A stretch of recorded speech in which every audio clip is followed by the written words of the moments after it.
Hey everyone, Phobos here, coming at you with another build demonstration, and this is for the Magic Find Freezing Pulse Totem Inquisitor.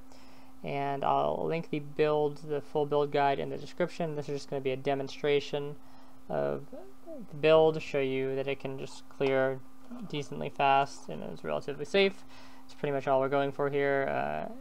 Obviously, it's only meant to farm low-level maps, so don't get too excited about that. But just a quick overview of our gear here, and then I'll explain the choices at the end of the video if you want to stay till then.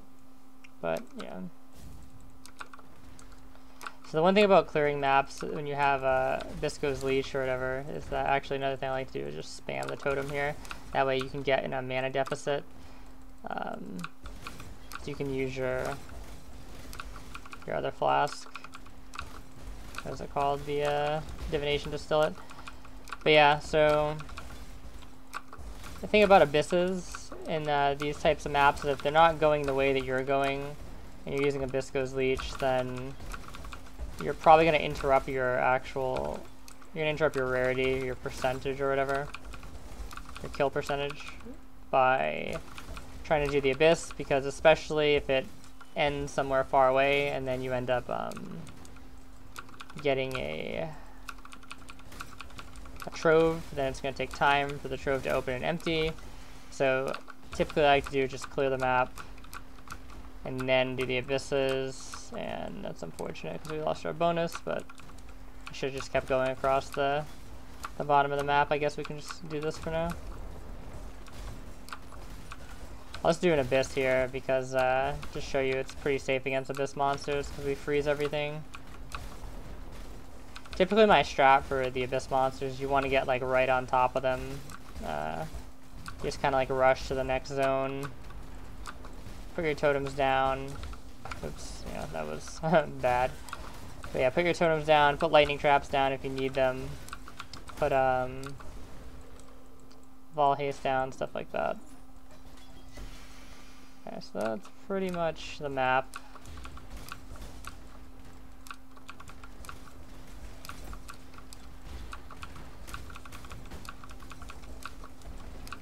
Kind of sort of poorly cleared, but you guys get the idea. And I'll just do the boss just to show you guys that the boss dies pretty quick. Freezing Pulse does a decent amount of damage, especially when you have Vol haste up. It's not really meant to do the boss, but so it actually dies pretty fast. Yeah, that's the demonstration. I'm gonna open a port now and go back. Don't have any ports on me, but okay. So just to talk a little bit about the item choices, the Sedemas and the Goldworm, pretty standard. The Bisco's Leash is pretty standard. The main thing is obviously the neck, right? And the idea is for this to be a budget Magic Find build. Obviously, I'm not trying to say this is better than Bisco's, but it's much cheaper than Bisco's. The problem with buying Bisco's, especially for like casual players, is that it costs, I think I just sold mine for like 22x or 20x, and in order to actually make money with, you first have to overcome the amount that you spent on the item, right? So you'd have to actually make like 22x back just from the Bisco's, and it's kind of like impossible to really determine like at what point you've done that, because you don't really know which items drop because of the Bisco's and stuff like that. So it just takes a while to make that amount of currency back, and it's a huge investment for new players. So this is a really cheap option. You can get this amulet for like, sometimes like I've seen it go for as low as 1 chaos, but conservatively I'd say like 5 chaos, like somewhere between there. You can get like a decent roll. A perfect roll goes for probably like 10, 15 or something, but you can get a roll like this probably for like 5 to 8 chaos. And then that's pretty much the most expensive item, because Sedemas are very cheap. Goldworms, if you're not looking for a super high roll, like if you go to like a 15 or a 16, you can get them for like a chaos or so. These go for a chaos because the roll is it doesn't change at all, the actual quantity roll. And the reason why I opt to go for the setup is because it's just very easy to get your resist. Like I believe my resists are overcapped even. Yeah, my resists are actually overcapped in this setup, which is really good because then you can run LA weakness maps. So you can basically just alch maps, and you don't really have to care too much about the mods. Pretty much just don't take chain or something, but Chain isn't even that bad for this build. Because you're freezing everything most of the time, so if in a low level map I wouldn't really worry about chain. The build can actually go all the way up to like high maps, but it's obviously just safer to stay in low maps, and given with how dangerous abyss mobs are nowadays, I would suggest staying in low maps. And finally, the build can also be built as Frostbolt. It actually is probably preferably built as Frostbolt unless you have like a Freezing Pulse projectile speed helm enchant. This enchant makes a huge difference from having like no other additional prod speed aside from the gem quality. If you don't have this, it's going to feel really bad. Having this, it still feels sort of bad to me personally, because I used to play, like I played the version of Freeze Pulse before I converted this character over.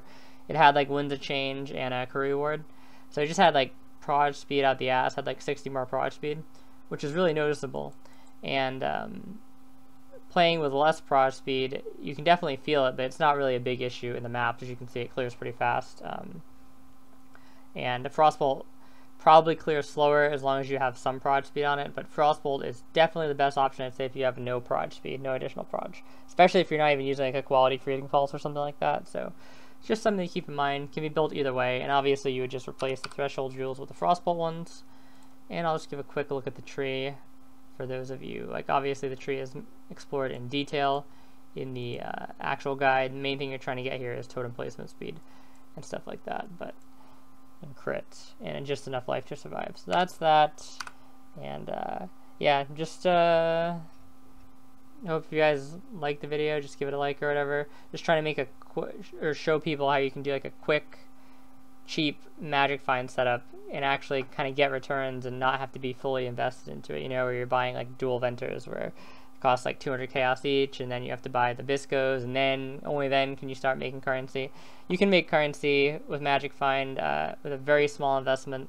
Obviously, you're not going to be getting as many gains, but you're not paying as much either, so it's pretty nice. Thanks for watching, and talk to you guys later.